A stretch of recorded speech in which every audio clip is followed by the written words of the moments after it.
Hi, my name is Will Meister, and this is my Math 151 project. So in this project, we used the idea of derivatives and integrals to help find practical applications with them in the real world, whether it be with physics or economics or even science, engineering, anything like those. They can all use integrals and derivatives to help solve equations. And so for our first example problem, we used a derivative. We have a parabola equation, and using the parabola,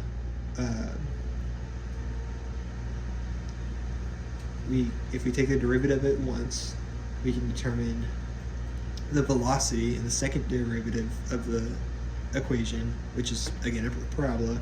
The second derivative will give us the acceleration. And the original equation gives you position.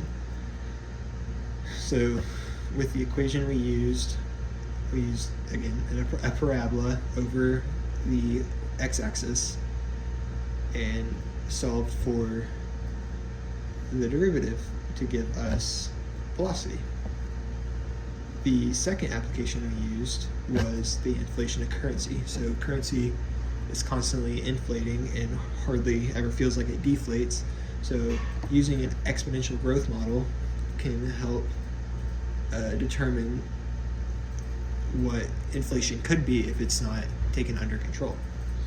So our theory was by using an exponential growth model in the form of a parabola, but only looking at the function from y of 0 and all the positive values, and then taking derivative of that equation, you can find the rate of growth between 2 points on the graph to help determine the rate. And so this can help the economists who are using this equation to figure out how much effort they need to put in to try and combat the ever increasing inflation. And so just use the two equations and found the derivative of the original equation, which helps find it. Moving on. The third example we used was finding the area of a liquid in a 2D cone. So typically this is going to be a liquid of low viscosity, so something like water or something with a indented meniscus, a concave meniscus. So the problem is some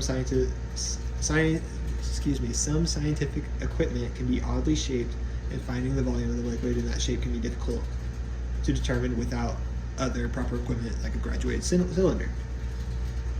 So by using a parabola that mimics the shape of the glass and the meniscus of the water, so two equations for the parabolas, you can find the area of the water in a two-dimensional plane, and theoretically you could multiply that by pi r squared to get the entire volume.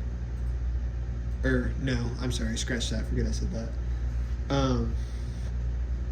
So we used two equations, and then we found the combined integral of the two parabolas by subtracting the top parabola by the bottom parabola, combined the equations, found the integral,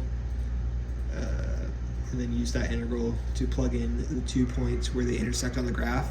And to do that, you just need to set the two parabolas equal to each other. And so that doing all that ended up with a negative number, but just by finding the absolute value of that negative number, you are able to discover the area of the parabola. And that's all we have.